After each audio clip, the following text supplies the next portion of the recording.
At first, Sin didn't think it was important. But after reading the writing on the cloth, she began to understand Zhang Yi's suspicions a little better. Zhang Yi believed that everything was connected: the blood tree, the hallucinogenic effects, and the zombies.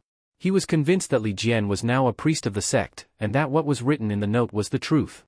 If everything was indeed connected, and the zombie crisis was caused by Kong Yi, then her ambition would inevitably grant her the power to dominate the world. The thought was exhausting to process, but it was a reality they had to face. Sin felt that exposing Kong Ye's actions wouldn't change much, considering her followers were blind devotees willing to die for the sect. Zhang Yi believed this was an urgent issue and that they needed to act fast. Sin added that simply revealing this information wouldn't be enough, they would also need support from the Jiangnan region. The two of them alone weren't strong enough to face Kong Yi. Zhang Yi agreed, but he also realized that to the leaders in Jiangnan, as long as Kong Ye's actions didn't disrupt their stability or dominance, they might not intervene. In fact, they might even try to recruit Kong Yi to maintain order in Tanhai. Zhang Yi felt trapped between two difficult choices.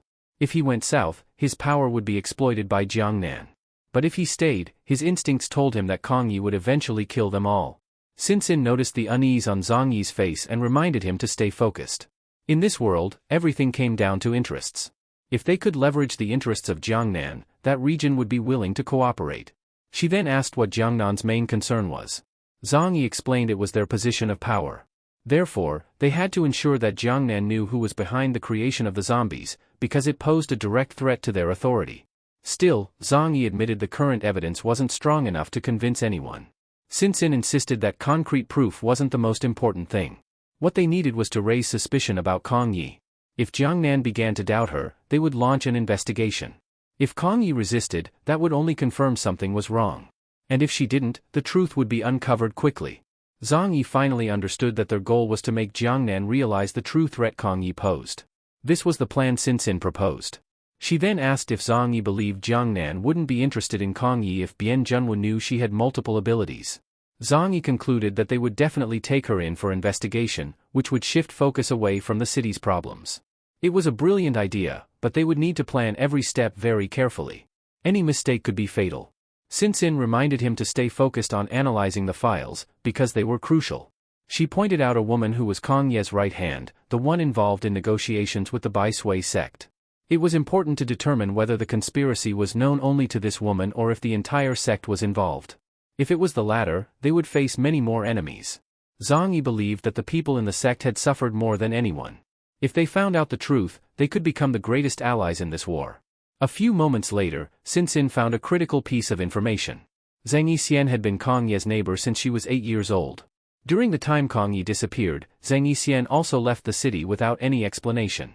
This indicated that the two were involved in the conspiracy together. With this evidence, Zhang Yi concluded that the Snow sect might have been used solely to feed the tree and grow Kong Ye's power. However, it was still unclear how many people had been absorbed and how much her power had grown. With so much uncertainty, Zhang Yi decided not to act recklessly.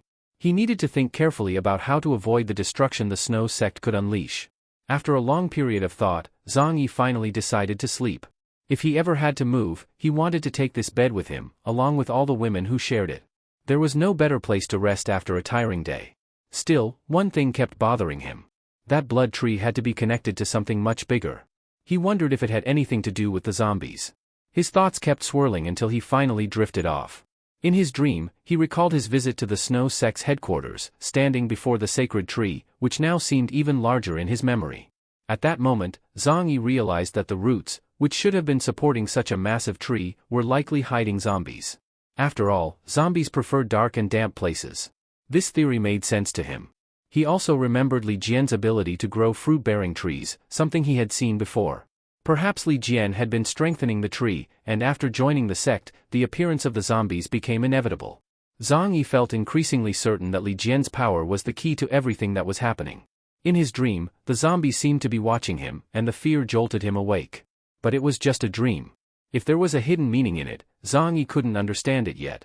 Still, the dream gave him the feeling that things were finally becoming clear. To avoid forgetting, and to better organize his thoughts, Zhang Yi decided to write everything down. The zombie outbreak began 21 days ago, and Li Jian joined the Snow sect 30 days ago. Zhang Yi began to understand why the zombies hadn't appeared sooner. The sacred tree's power had not been strong enough, causing the zombies to freeze before they could attack. But after Li Jian joined and used his ability, the zombies grew stronger. Some even mutated and developed intelligence. Yuan Kongyi was only able to control the white monkey zombies. But because their intelligence was limited, those zombies could only understand simple commands. Zhang Yi also realized why he hadn't received any information from the tree sample. It was because Kongyi had deliberately hidden the evidence to erase any suspicion. Eventually, Zhang Yi felt that his hypothesis was becoming more and more reasonable. Yesterday's battle had merely been a performance staged by Kongyi to convince the team from Jiangnan that the zombie outbreak had been resolved. Zhang Yi suspected that Kongyi was simply waiting for the Jiangnan team to leave before launching her real attack. To smooth out her plan, Zhang Yi was certain that Kongyi had hidden a large number of zombies somewhere in Tianhai. Considering how powerful she had become, not even Bian Junwu might be able to defeat her. The more Zhang Yi thought about the situation, the more doubts arose in his mind.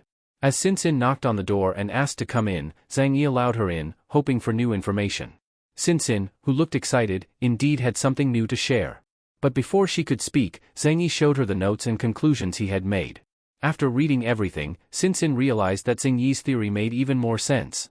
Now, Sinsin was curious about the decision Zhang Yi would make and was eager to discuss their next move. While the two brilliant minds exchanged ideas, the focus shifted to the Snow Sect headquarters. There, the followers were busy collecting corpses and rebuilding the damaged base. Zhang Yixian gave them instructions before returning to the temple at the heart of the compound. Inside the temple, Yuan Kongyi was seen praying. Zhang Yixian reported that everything was going smoothly and that they didn't feel threatened since they had hundreds of thousands of zombies hidden. She also believed all suspicions had been erased, and now they only needed to wait for the investigation team to leave Tianhai. However, Kongyi was restless. Something continued to bother her. Zhang Yixian, unaware of her unease, asked what was troubling the leader of the Snow Sect. Kongyi mentioned that during the battle, someone had seen her using another person's ability. Hearing this, Zhang Yixian immediately guessed it was the girl brought by Zhang Yi, the one now living in the temple with them. Kongyi confirmed it and added that the potential risk of that incident had to be taken seriously. Although Kongyi was worried, Zhang Yixian didn't believe it would become a major issue. To her, having multiple abilities was not unusual. Even if others found out the truth, Zhang Yixian believed there would be no real danger. She added that even though people were beginning to uncover the secret of the S crystals, it wouldn't change anything. Kongyi agreed, thinking that with absolute power, everything else was meaningless. She reminded Zhang Yixian that once the investigation team left the city, they needed to act quickly. The best meal, she said, should be saved for last. Once she absorbed the abilities of the military base leaders, her power would reach unimaginable levels. Kongyi was confident that with all this, she would become the invincible goddess of the new world. Back in Zhang Yi's residence, Sinsin suggested they find the location where the zombies were being hidden and use that information as evidence to convince the Jiangnan investigation team. Zhang Yi decided to carry out this mission alone, to avoid causing panic among his teammates. The next day, everyone was busy with their respective duties while Zhang Yi prepared to set out. Uncle Yu saw him and offered to help, but Zhang Yi declined, saying he didn't need assistance this time. He told them he was going to clear out remaining zombies near the base and to train with his sword. Lian offered to accompany and observe his training. Even though it was a simple task, everyone wanted to help. But Zhang Yi insisted on going alone since his goal was different. Still, he appreciated their goodwill and eventually accepted their support. The team was divided for patrols around the area, though none of them knew the real reason behind the mission. Zhang Yi asked them to prepare, then left first, accompanied by the mutant cat. He got into a vehicle and began his journey to investigate. A short time later, he arrived at the entrance to the city's subway system and stored the vehicle inside a dimensional space.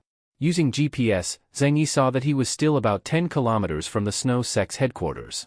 If Kongyi was hiding something, it would have to be far from here.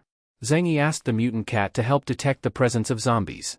They entered the subway, which felt icy cold, and walked through it alone. Looking at the map, the city was connected by a vast network of subway lines. Strangely, however, the mutant cat had yet to detect any suspicious scent. By now, they should have found zombies hidden in one of the stations further from the sect. Zhang Yi decided to use a portal to search further. Once through, the mutant cat began to sense something.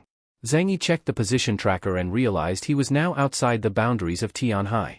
Still, the scent the cat picked up led them into a dark tunnel. This area, one of the poorest parts of the city, had very limited resources and no military presence. That convinced Zhang Yi that if something were being hidden, this was the perfect place, no one would ever find it. He began thinking about how to investigate the area without attracting Kang Ye's attention. He remembered once asking Karen to build a surveillance robot shaped like a rat. It was equipped with a camera and capable of moving through narrow terrain, making it perfect for situations like this. Zhang Yi decided to use the robot to monitor the area without being detected. After traveling for a while, the robot didn't find anything suspicious. But the scent the cat had picked up earlier made Zhang Yi more certain that something was hidden deep in the tunnel. 2 hours later, Zhang Yi finally discovered a massive tunnel filled with hundreds of thousands of dormant zombies. From his estimate, there were over 300,000 of them inside. Faced with that number, Zhang Yi felt a chill of fear. If every dead person could become a zombie, and with the city's population reaching 20 million, Kang Yi could easily build a vast army from the corpses. For now, Zhang Yi hid the robot inside the tunnel. It would serve as critical evidence when the time came.